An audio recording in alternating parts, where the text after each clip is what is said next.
guys, ngayon na araw, pag-uusapan natin yung about sa engine coolant. Ano nga ba yung engine coolant? Saan ito nakikita? Kung anong purpose nito?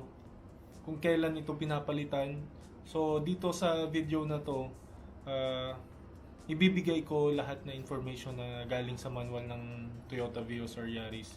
And applicable naman to sa ibang sasakyan as long as may idea ka ng car manual ng sasakyan mo. So isa sa mga paraan para makaiwas sa overheat ng sasakyan ay ang pag-check ng iyong engine coolant. Kailan mo ba to i-check? Para sa akin kasi kung may panahon ka every day or every other day, so kailan ba natin dapat palitan or i-flush ang ating engine coolant? Kasi sa manual nakalagay doon every 40,000 kilometers dapat mo i-check ang engine coolant. Nakalagay doon inspection. Pero para sa akin, para sa experience ko na for 3 years na nasa akin yung sasakyan na VIOS, every 40,000 kilometer pinapalitan ko na. I-flush mo yung engine coolant mo para maalis yung dumi sa loob ng radiator tsaka makina at masigurado mo na malinis yung dumadaloy sa radiator mo na coolant. Kasi mura lang naman yung engine coolant.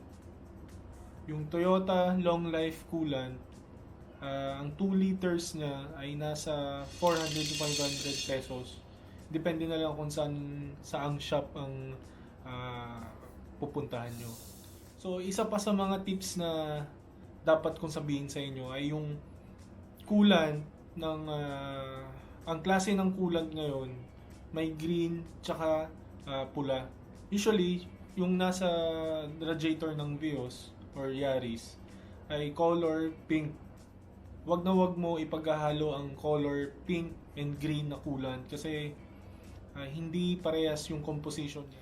So isa pang tips na pwede kong maibigay sa inyo ay yung hindi paglagay ng tubig gripo sa radiator. Kasi ang tubig gripo ay kalawang ng radiator. Sa katagalan na ginagawa mo ito, na nilalagyan mo ng tubig na galing gripo, ang tendency ay yung minerals na hindi kasi siya distilled, hindi kagaya siya ng mga distilled water na free from impurities or minerals yung tubig. Kaya pag nilagyan mo siya ng galing gripo na tubig, pwedeng malaking possibility na magka-form ng rust or kalawang. So para sa akin guys, original Toyota coolant pa din yung bibilin ko kasi konti lang yung difference niya sa mga ibang brand. Mas okay pa din na dun ka sa safe side ng paggamit ng coolant. Kumbaga may peace of mind ka na compatible talaga yung coolant mo sa makina at radiator ng kotse. So kung hindi pa kayo nakaka-subscribe sa channel ko, click nyo lang yung subscribe button sa baba at madami pa akong video update sa